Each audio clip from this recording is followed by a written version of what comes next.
ইসলামপুর থেকে মালদা বিভাগের পরিবর্তন যাত্রা শুরু, মমতা অভিষেককে একযোগে আক্রমণ বিজেপি নেতৃত্বের। উত্তর দিনাজপুর জেলার ইসলামপুর থেকে সোমবার মালদা বিভাগের পরিবর্তন যাত্রার শুভ সূচনা করল বিজেপি। ইসলামপুর বাইপাস সংলগ্ন ময়দানে এই উপলক্ষে বিশাল জনসভার আয়োজন করা হয়। সভামঞ্চে উপস্থিত ছিলেন বিজেপির সর্বভারতীয় সভাপতি, এছাড়াও উপস্থিত ছিলেন রাজ্য বিজেপির প্রাক্তন সভাপতি, রায়গঞ্জের সাংসদ কার্তিক চন্দ্র পাল, দার্জিলিংয়ের সাংসদ রাজু বিস্তাসহ উত্তরবঙ্গের একাধিক বিজেপি নেতৃত্ব। সভায় বক্তব্য রাখতে গিয়ে কেন্দ্রীয় নেতারা একযোগে রাজ্যের মুখ্যমন্ত্রী এবং তৃণমূলের সর্বভারতীয় সাধারণ সম্পাদককে তীব্র আক্রমণ করেন। দুর্নীতি, সিন্ডিকেট রাজ এবং অনুপ্রবেশের মতো ইস্যুতে রাজ্য সরকারকে কাঠগড়ায় তোলেন তারা। বিজেপির সর্বভারতীয় সভাপতি নীতিন নবীন অভিযোগ করেন, পশ্চিমবঙ্গে দুর্নীতি প্রাতিষ্ঠানিক রূপ নিয়েছে, সিন্ডিকেট রাজে সাধারণ মানুষ অতিষ্ঠ, সীমান্ত দিয়ে অনুপ্রবেশকারীরা ঢুকছে আর রাজ্য সরকার তা রোখার বদলে রাজনৈতিক স্বার্থে ব্যবহার করছে। তিনি আরও বলেন, ইসলামপুরকে ঈশ্বরপুর করতে হবে, হোলিকার নিধনের মতো রাজ্যের এই সরকারেরও নিধন করতে হবে।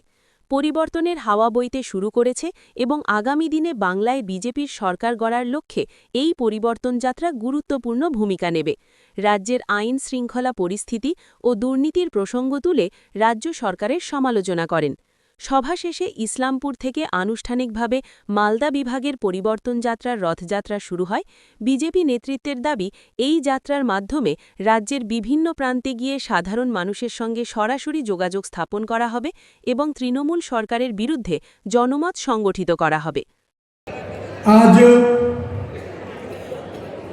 इस मिट्टी, इस बंगाल की इस पवित्र भूमि को नमन करता हूं और हमारे इस पूरे कार्यक्रम में बंगाल के अपने वरिष्ठ नेता, पश्चिम बंगाल के कोने कोने में जिस व्यक्ति का जुड़ाव हो, वैसे अपने वरिष्ठ नेता आदरणीय दिलीप घोष जी, अपने vision Goswami ji, state general secretary, अपने वरिष्ठ तीनों सांसद कार्तिक चंद्र पाल जी, खगेन मुर्मू जी, राजू बिस्टा जी,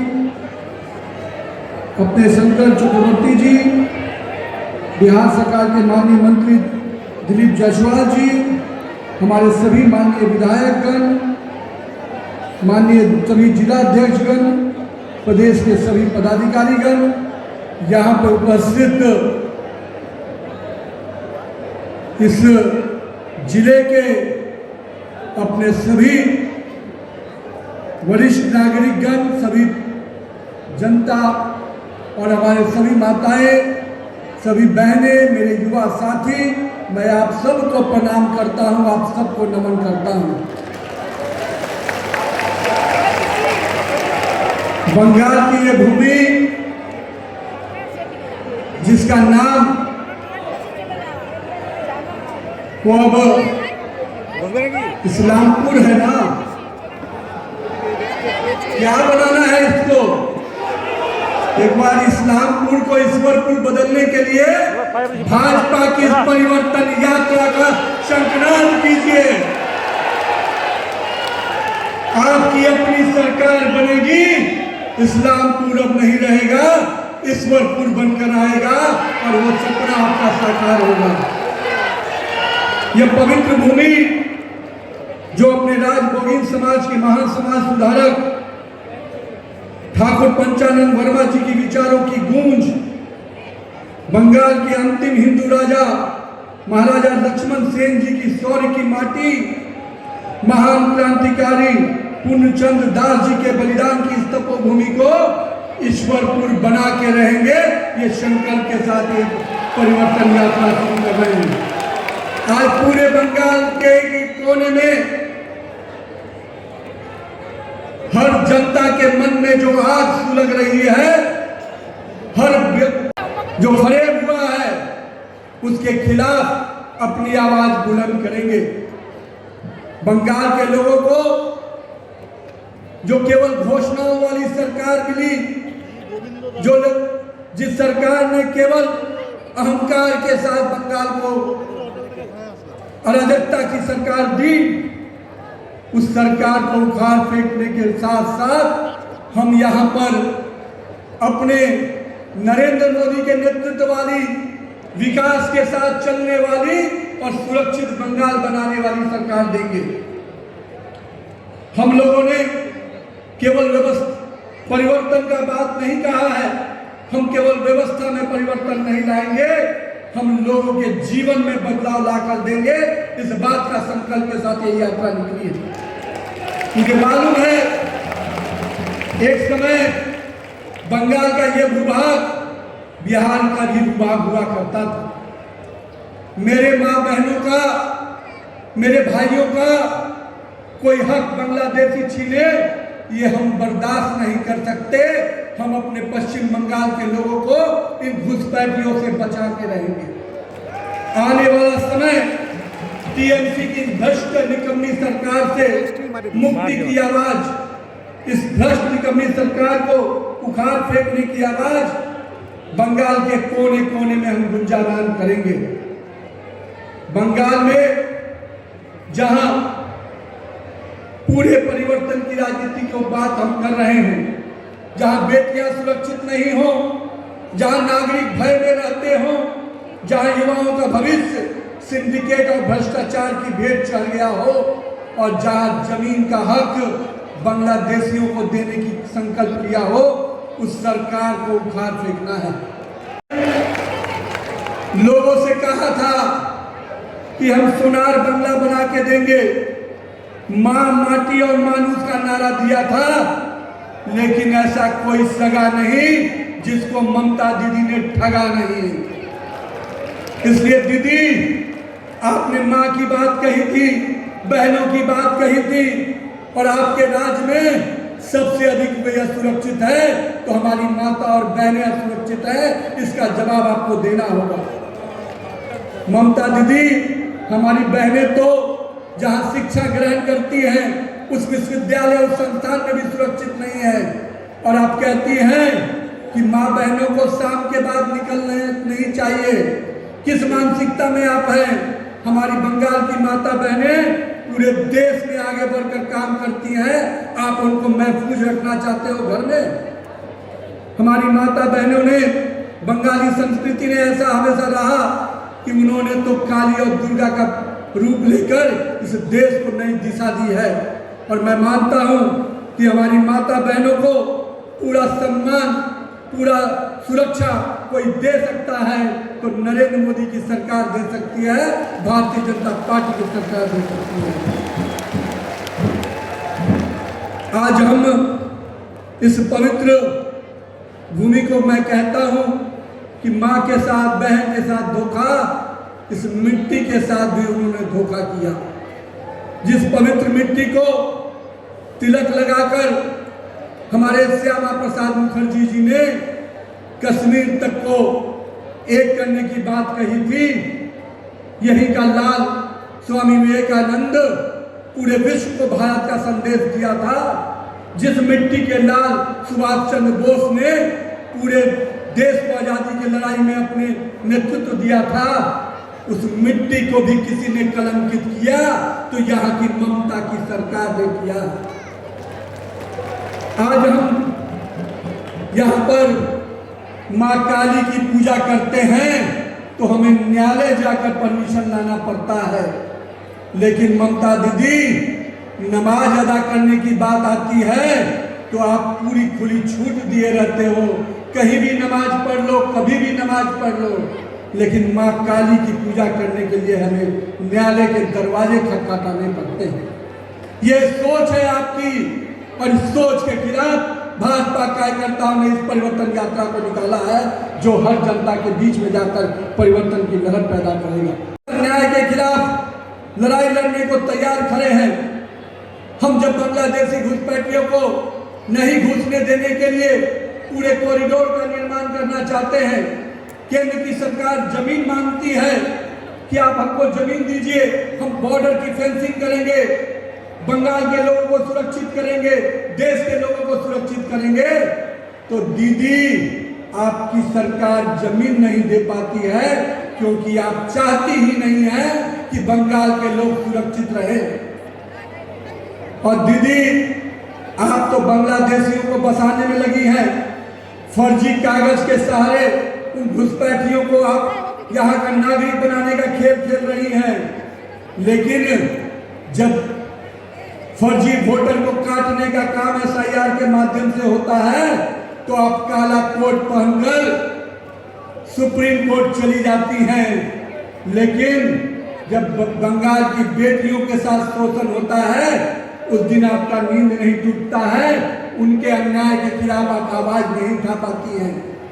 मैं इसलिए इस बात को कह रहा था मित्रों कि आज बांग्लादेश के घुसपैठियों को जिस प्रकार से संरक्षण यहाँ की सरकार ने दिया है, उनका कहीं न कहीं उनका नाम जब कटता है तो दीदी को दर्द हुआ। 50 लाख से अधिक घुसपैठियों का अगर नाम कटा तो वो किसका हक मार रहे थे, वो किसकी हिस्से की नौकरी ले रहे थे, वो किसका अनाज ले रहे थे, वो किसका आयुष्मान भारत का लाभ ले पाते। ऐसे कितनी ही योजनाओं का लाभ जो केंद्र और राज्य की सरकार बंगाल की जनता के लिए देती है, उसको वो 50 लाख बांग्लादेशियों को देने के लिए लगे हुए थे। अगर इलेक्शन कमीशन ने चोट नहीं किया होता तो ये हक आपका मारते। ममता दीदी, आपने बंगाल के लोगों को भरोसा दिया था कि हम यहाँ पर सोनार बंगाल बनाएंगे, और आपकी सरकार ने तो केवल लोगों का कमीशन की सरकार बना के रखा, लोगों से वसूली का सरकार बना के रखा। और आज उन घुसपैठियों को जब बाहर निकालने की बात आती है तो आप उसके लिए खड़ी होती हैं। मुझे मालूम हुआ कि 50 लाख तो कट गया भैया, अभी जो और भी कटना बाकी है, जो न्यायालय के शरण में है, अब दीदी उसके लिए धरना पर बैठेगी। दीदी, यहाँ के युवाओं को रोजगार नहीं मिल रहा है, इसकी चिंता नहीं है, यहाँ नई फैक्ट्रियां नहीं आ रही है, इसकी चिंता नहीं है, पर आपके वोट को चोट हो रहा है, इसलिए आप धरने और प्रदर्शन की बात कर रहे हैं। आज बिहार में NDA की डबल इंजन की सरकार बनी, आसाम में डबल इंजन की सरकार बनी। हम लोगों ने वहां डिटेक्ट किया, डिलीट किया, अब डिमोट करेंगे, डिपोर्ट करेंगे, और कहीं ना कहीं उन लोगों को जो हमारे देश के लोगों का, हमारे नागरिकों का हक मारते हैं, उनको हम बाहर करेंगे। मैं पूछता हूं यहाँ के लोगों से, अपने ईश्वरपुर के लोगों से, कि क्या आप बताइए, क्या आपको उम्मीद है कि TMC की सरकार इनको बाहर कर पाएगी? क्या कम्युनिस्ट की सरकार इनको वापस कर पाएगी? क्या कांग्रेस की सरकार इनको बाहर कर पाएगी? अगर इनको बाहर कर सकता है और आपका हक को दिला सकता है तो आपकी भाजपा की ही सरकार दिला सकती है, आपके नेता नरेंद्र मोदी दिला सकते हैं। मैं ये कहता हूं कि यहाँ के लोगों के मानुष के साथ भी जो अत्याचार किया दीदी ने, माँ को, बहनों को ठगा, मिट्टी के साथ धोखा किया, और यहाँ के मानुष के साथ भी क्या व्यवहार किया। आज कोई व्यक्ति, मेरी माता बहनें यहाँ बैठी हैं, हमारे बिहार में जीविका की दीदियों को 10-10 हजार रुपया दिया गया। आपके बगल के जिले में दीदी 10,000 रुपया दिया गया। किसी की हिम्मत नहीं कोई 1 रुपया भी हमारी बहनों से मांग सके, कोई बिचौलियों की इतनी हिम्मत नहीं। पर अगर दीदी यहाँ से, ममता दीदी अगर एक भी योजना का पैसा गरीब को देती है तो पीछे से TMC के गुंडे पहुंच जाते हैं हफ्ता वसूली करने के लिए। इस हफ्ता वसूली के खेल को बंद करना होगा, हमको इस सरकार को उखाड़ फेंकना होगा। मैं इसलिए ये बात कह रहा हूं, आज मेरे घर के, यहाँ के बंगाल के लोग जब मकान बनाते हैं, जब कोई काम करते हैं, कोई सड़क बनती है, तो पूरी तरह से ममता टैक्स देना पड़ता है। उनके भतीजे TMC के गुंडे और ये जो चंद घुसपैठी यहाँ बैठे हैं, ये वसूली करते हैं। और किससे वसूली करते हैं? तो हमारे पश्चिम बंगाल के माता बहनों, हमारे भाइयों से वसूली करते हैं। इस वसूली के राज को खत्म करना है हमें इस ममता टैक्स के पूरे एपिसोड को खत्म करना है। मैं आपके बीच में आज इस बातों को इसलिए लेके आया कि दीदी कहती है मेरे राज्य में करप्शन नहीं है। दीदी, आपका जो दिखावा है, वो कहते हैं ना, हाथी के दांत खाने के और दिखाने के और। दीदी कहती है मैं तो सादगी की प्रतीक हूँ, पर दीदी आप तो सादगी की प्रतीक हैं, पर आपके भतीजे और टीएमसी के गुंडे करप्शन की पूरी नदी में डूबे हुए हैं। तो मैं पूछता हूँ कि ये शिक्षक भर्ती घोटाले का पैसा किसके पास गया? ये एसएससी घोटाले का पैसा किसके पास गया? नगर पालिका और नगर निगम में जो भर्ती का घोटाला हुआ, उसका पैसा किसके पास गया?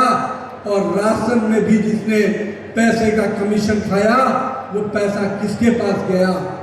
और दीदी आपके कई मंत्री जेल का हवा खा के आए हैं, कई मंत्री जेल का सफर तय करके आए हैं। दीदी आपको बताना चाहिए वो कौन से शौर्य का काम उन्होंने किया था, कौन सी बड़े बलिदान दिए थे कि उनको जेल का सफर तय करना पड़ा। ये स्पष्ट रूप से दिखाता है कि आपकी सरकार भ्रष्टाचार में डूबी है और इस भ्रष्टाचारी सरकार को हमको उखाड़ फेंकना है। आपकी सरकार काम करती है, एक चीज में बहुत काम करती है। अगर टीएमसी के गुंडों को संरक्षण देना हो तो आपका पुलिस तंत्र भी पूरा तेजी से काम करता है। घुसपैठियों को बचाना हो तो आपका पुलिस का तंत्र पूरा तेजी से काम करता है। भ्रष्टाचारियों को बचाना हो तो आपका पुलिस पूरा तेजी से काम करता है। पर मेरी माँ बहनों को सुरक्षा देने की बात आए तो आपका पुलिस, आपकी प्रशासन पूरी तरह से सो जाती है और निकम्मी प्रशासन बनकर नजर आती है।